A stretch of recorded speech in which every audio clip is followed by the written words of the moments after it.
Evelyn Maeve was a woman carved from the quiet strength of the American Midwest. At 62, her world had shrunk to the walls of a small, tidy house in Topeka, Kansas, a place where the winters were long and the silence was deep. She was a retired school librarian, and her hands, once busy shelving countless books, now rested mostly on the worn armrests of a velvet armchair, clutching a cup of tea or a well-loved copy of The Secret Garden. 10 years had passed since George, her high school sweetheart and the steady anchor of her life, had succumbed to a sudden illness, leaving behind a void that no amount of reading or routine could fill. The house was spotless, a testament to her meticulous nature, yet the neatness only amplified the emptiness. Every corner, every empty chair at the antique oak dining table whispered the ghost of a shared dream that had never come true, the dream of children.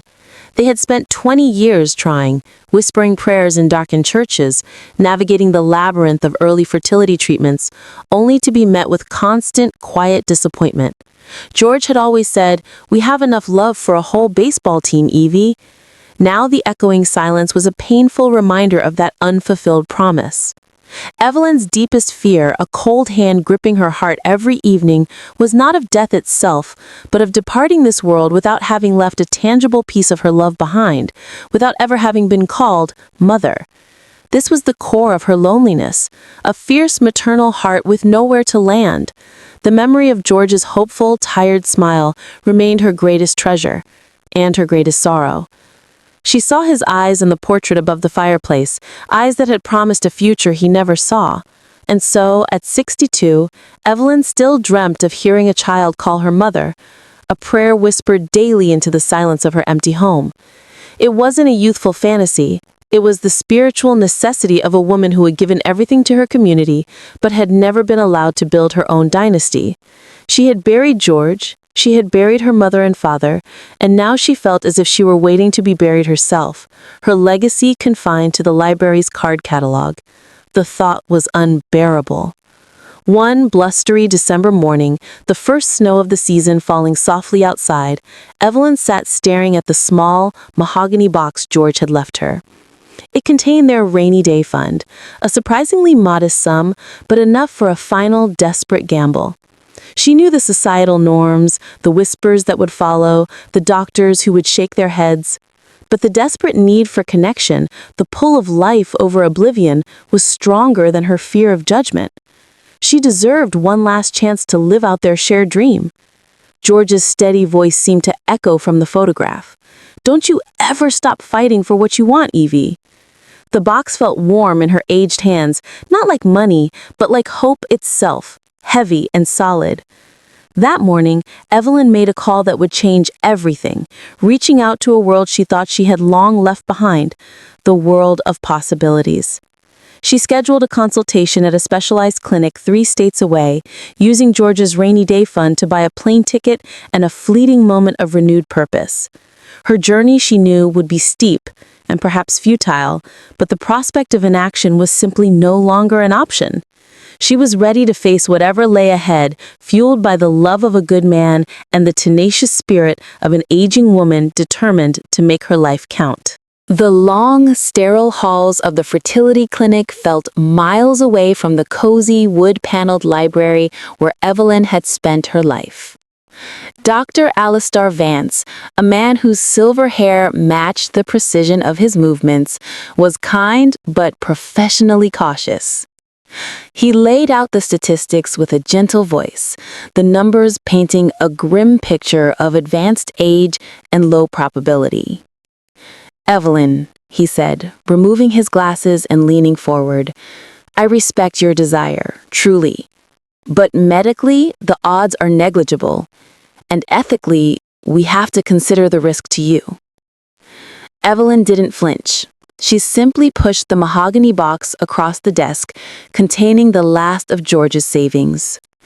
"Doctor," she replied, her voice steady and clear, "I am not looking for odds. I am looking for a chance.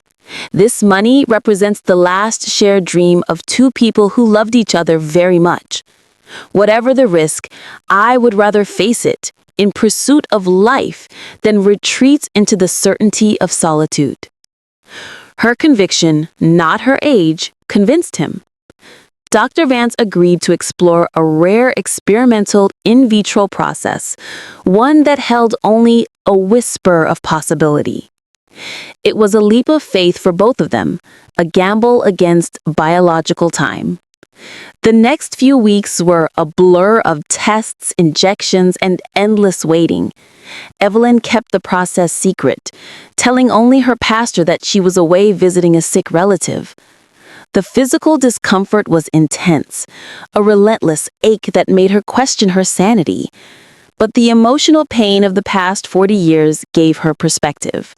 This was manageable. This was purpose. Finally, the procedure was complete. All she could do was return home and wait for the call that would likely confirm her failure. 3 weeks later, the phone rang on a Tuesday afternoon. It was Dr. Vance. His voice was unusually strained. "Evelyn, I have news. Unexpected news." Evelyn's heart hammered a rhythm against her ribs. Is it working?" she whispered. There was a pause that seemed to stretch into eternity. "It's working, Evelyn. You're pregnant," he confirmed.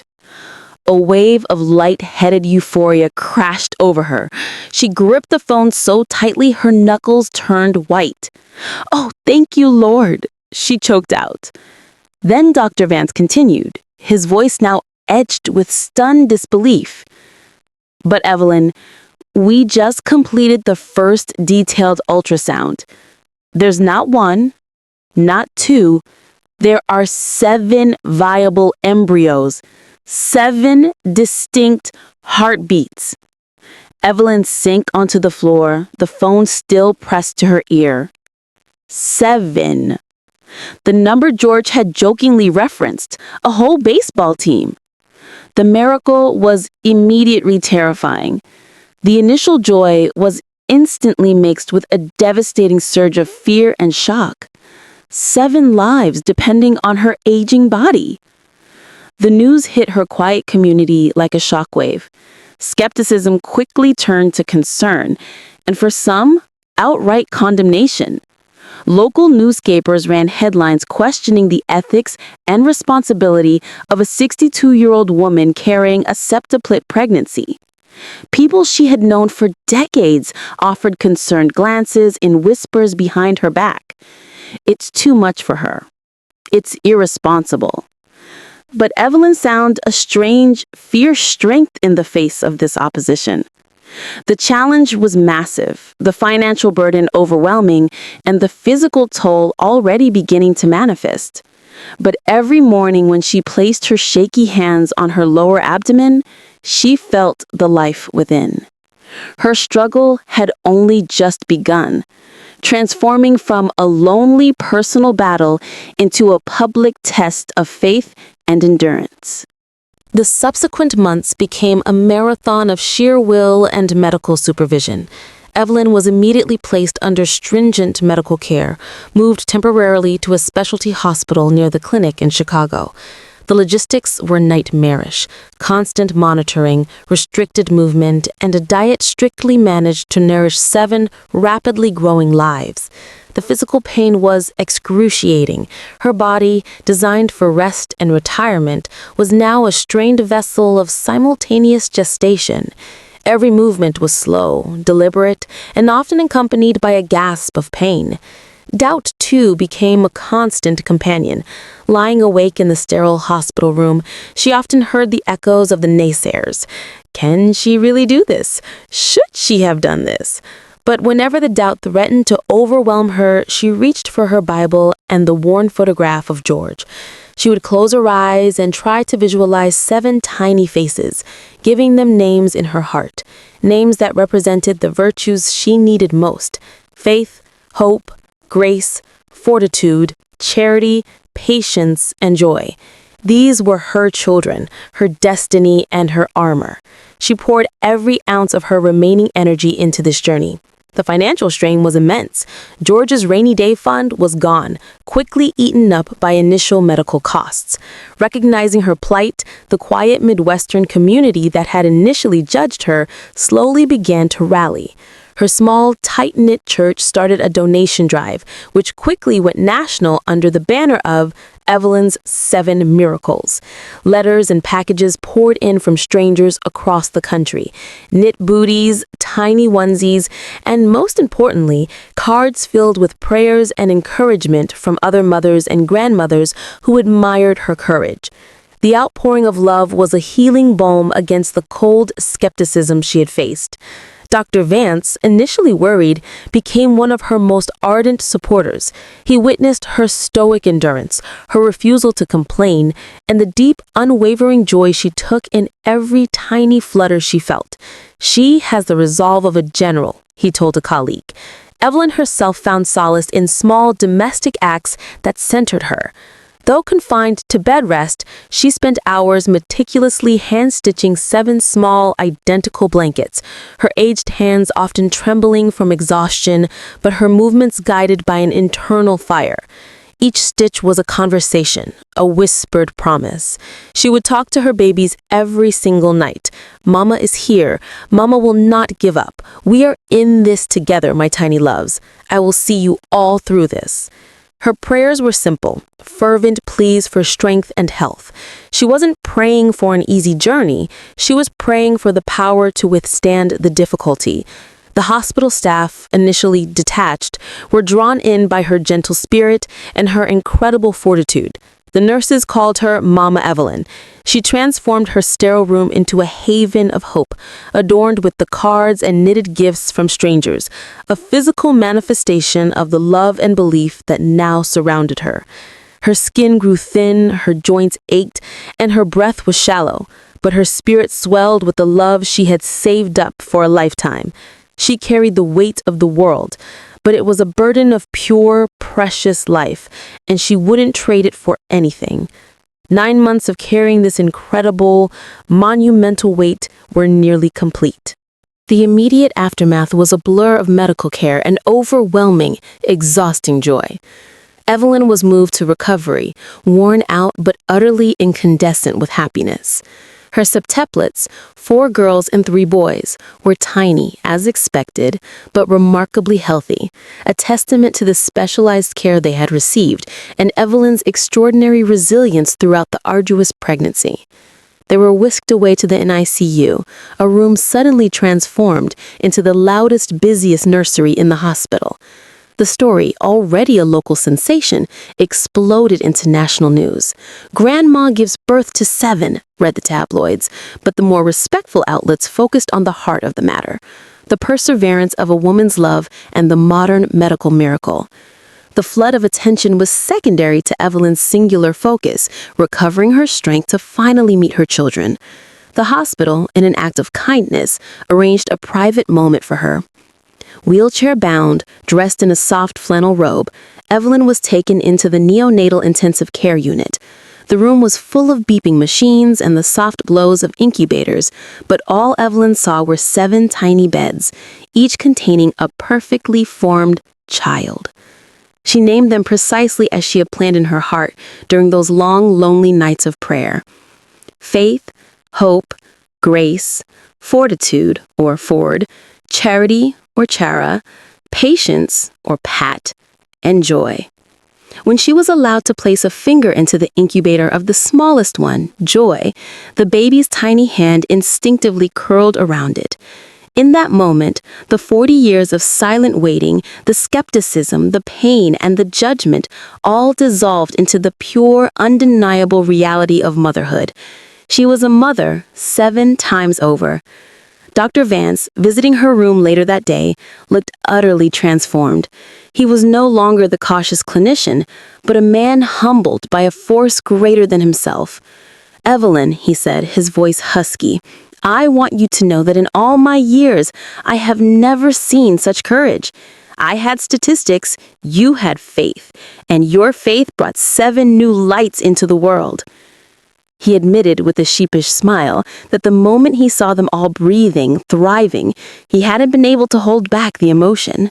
The experience had redefined his perspective, reminding him that the human spirit often surpasses the limits of scientific understanding. The community of Topeka, having witnessed the struggle and the triumph, rushed to support their new family. Volunteers organized a rotation for the 7 years of round-the-clock feeding and changing that lay ahead. A local construction firm even volunteered to renovate Evelyn's modest home, turning it into a septuplet-friendly sanctuary.